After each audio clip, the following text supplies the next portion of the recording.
rebuild its military. And I ask myself the question, why didn't they do that before? Why didn't they do that before this situation where they have made Ukraine vulnerable? Let's not forget, it was Donald Trump who, before he was president, his party stopped aid to Ukraine, along with the Hungarian far-right leader. Let's not forget, in March, it was Donald Trump who stopped military aid to Ukraine again, and intelligence sharing, weakening warnings for air raids. Hundreds of people are dead because of Donald Trump. Hundreds of soldiers are dead and cursed because he enabled a Russian counter-offensive. If anyone thinks that you can trust Donald Trump, then you are deluded or you're a liar. And I fear that the politicians or leaders of Europe are taking an entirely dangerous and wrong approach in appeasing Donald Trump. So far, after all these many months of a so-called peace process, we have seen not one single concession from Putin. The only thing Putin will understand is force. If they want to help Ukraine, they could redouble the sanctions so that they're effective. If they want to help Ukraine, they can change the balance on the battlefield so fair and just negotiation can take place. But we, the grassroots of civil society, need to call them out now before the situation grows worse. Before they betray Ukraine. They talk of guarantees. Remember, they guaranteed security and independence in the Budapest Agreement. When did they fulfill that guarantee? Guarantee after they've agreed an occupation. What use is a guarantee after millions are consigned and they've made it permanent, the division of someone else's country? And I would remind everyone about peace. Every country that empires have divided, there is still no peace. Trump boasted he wants a Nobel Peace Prize, listing a number of countries where there continues to be conflict because empires divided those countries. From Kashmir to Palestine, there's still conflict. If they divide Ukraine and occupation continues, everyone knows what happened at Minsk. It will not guarantee peace. And that's why we need to raise our voice now. And there is another reason. We all know what this will mean, what Trump and Putin represent. Authoritarianism, an attack on democracy, a rise of fascism globally. If they succeed, they're going to plummet this world into a dog-eat-dog situation where the big powers dominate the others and can wage aggressive war freely. And when we say aggressive war, remember, they signed up at Nuremberg trials that the waging aggressive war was a war crime. No one mentioned justice for the war crimes in Alaska. No one mentioned justice for the war crimes in Washington yesterday. Suddenly, we're expected to have amnesia. Well, we in the Ukraine Solidarity Campaign, we don't have amnesia. Our friends don't have amnesia. We know what war crimes mean. We know the danger before us, and we're calling out now. Don't betray Ukraine. Occupation is no peace. Amen.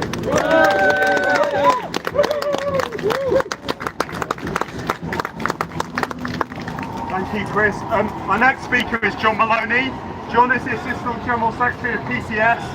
PCS is a public and commercial services union. It's the main trade union in the UK civil service. As I mentioned, Ukraine Solidarity Campaign is a campaign based first and foremost in the UK trade union movement. And we know that the trade union movement, workers' rights, workers' organisations have always first under attack by authoritarianism, whether it's Trump or Putin or any other authoritarian regime around the world. We also know the workers' movement is absolutely essential to building a really democratic movement that can really change society. And PCS has been a firm friend of Ukraine. In 2022, it was the first UK trade union conference after the full-scale invasion to come out and support Ukraine, to an affiliate of our campaign, and it's maintained strong solidarity, including strong practical solidarity with Ukraine ever since. So I'm delighted to have John speaking, and I'll hand over to John.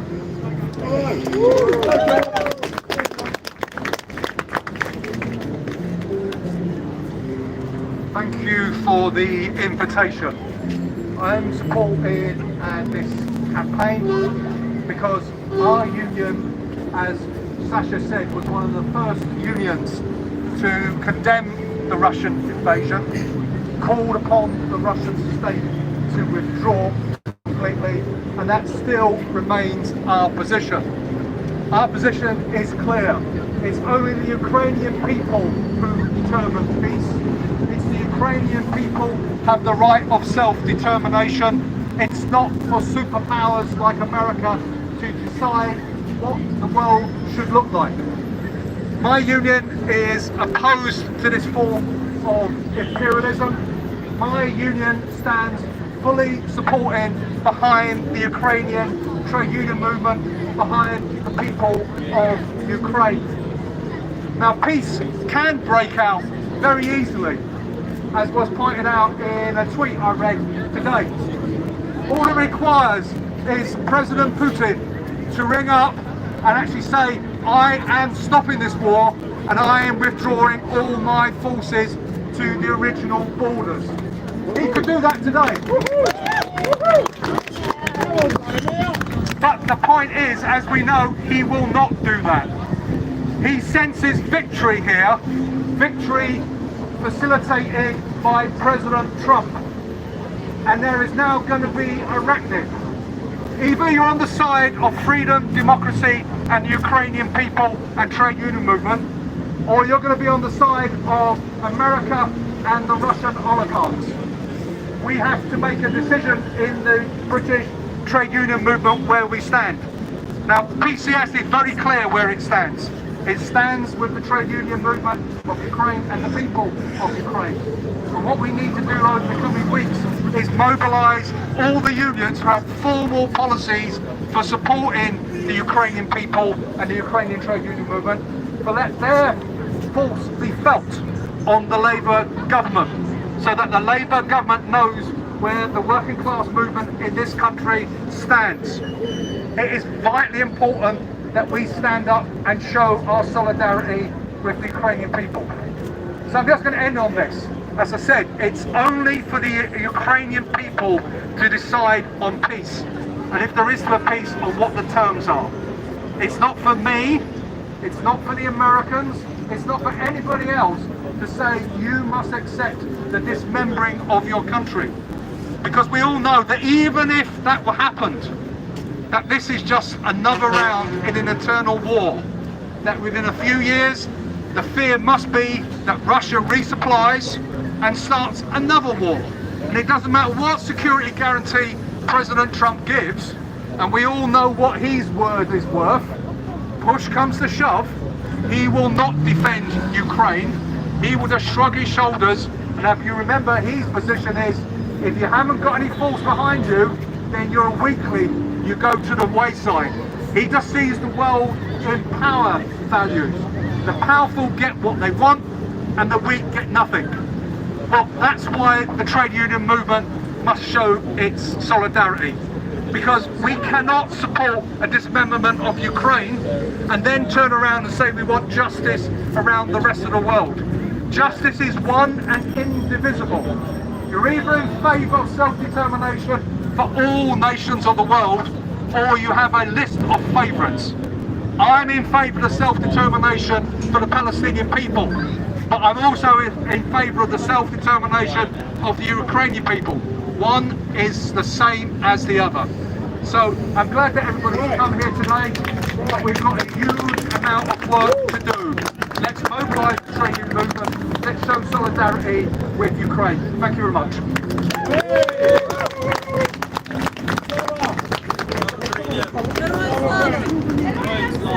Thank you, John, and it's worth saying that in every case bottom up where there has been a debate in the UK trade union, its members and the delegates and committees have voted overwhelmingly to stand with Ukraine. So the UK trade union does stand with Ukraine, as John said, we need to mobilise that support. So we're here today protesting against American imperialism and the American government, as well as Russian imperialism and the Russian government. And the American imperialism's attempt under Trump to force the Ukrainians to capitulate. But we're also protesting in solidarity with our friends and comrades in the United States. And so we're absolutely delighted to have one of them here today, which is Alyssa Hertzinger from Indivisible, which is an American organisation that has been very important in organising the protest movement in the US against Trump and his regime.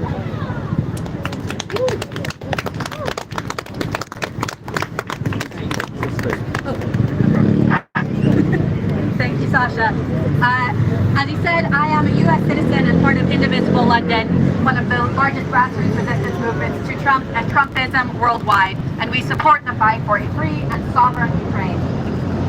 The United States has an authoritarian dictator in place who is taking his every cue from Vladimir Putin. The USA should not be browbeating Ukraine to accept occupation. They should be giving sufficient aid to protect Ukrainian civilians, to help drive out the Russians and secure a just peace on Ukraine's terms. Instead, Donald Trump literally rolled out the red carpet for wanted war criminal Vladimir Putin in Alaska, and he did not do the same for Zelensky yesterday in DC. Further proof that the US has pivoted to support Russia over Ukraine, despite saying they want peace.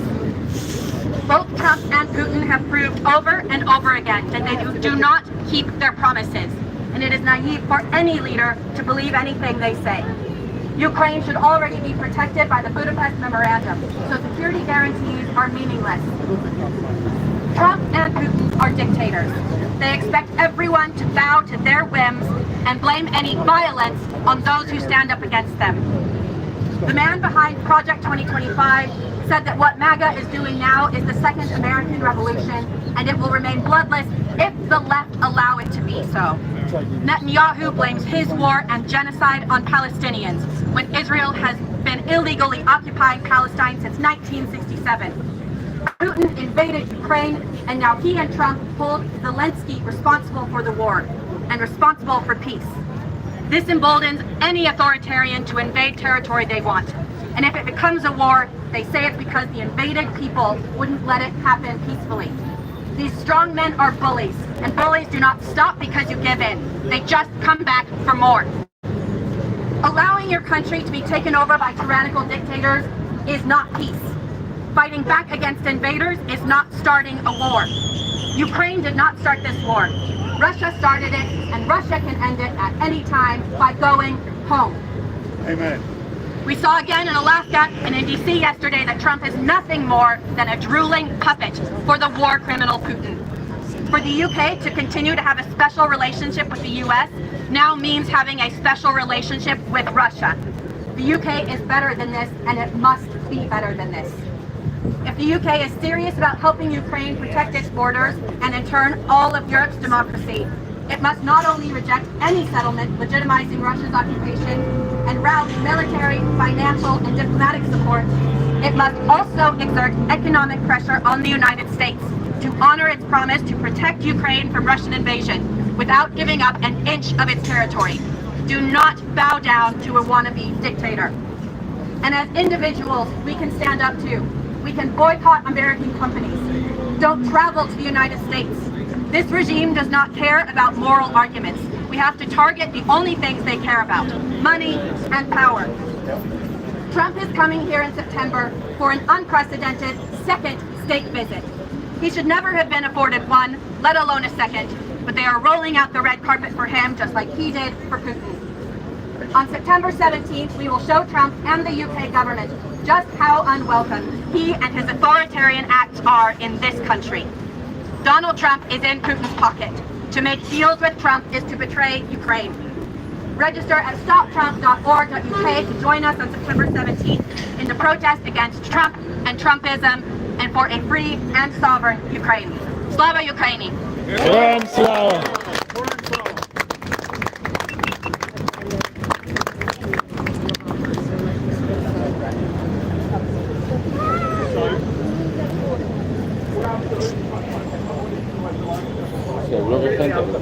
Good afternoon, sir. Hello, how are you? I'm Good. Good to see you.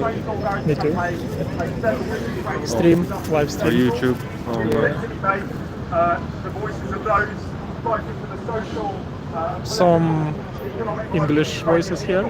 Oh, that's good. national rights, Ukrainian labour union activists, trade unions, socialists, so forth. So You can answer. UK can't even sustain itself right now, even without UA stuff.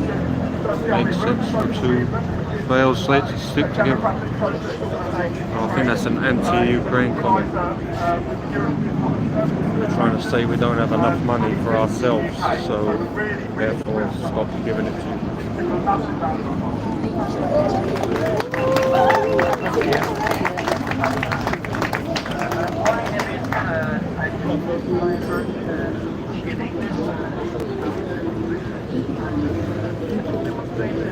Thanks very much.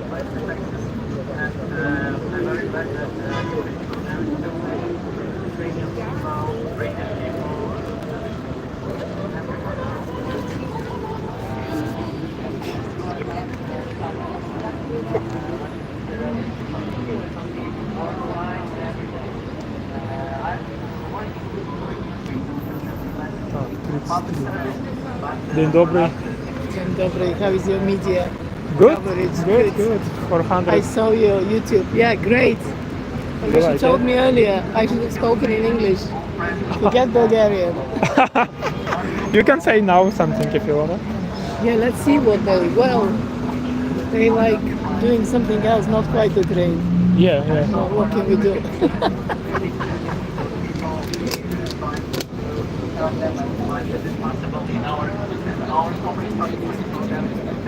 Always were nowhere around helping us here of the West to donate money to our friends who are from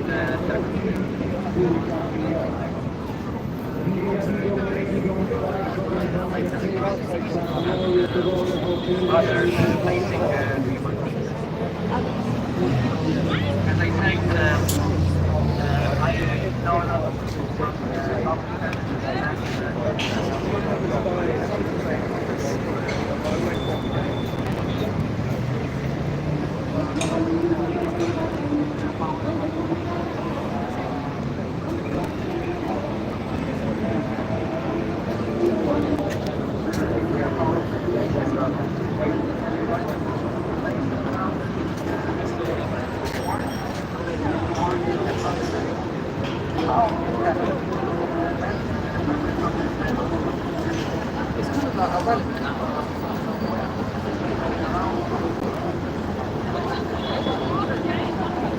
Thank you.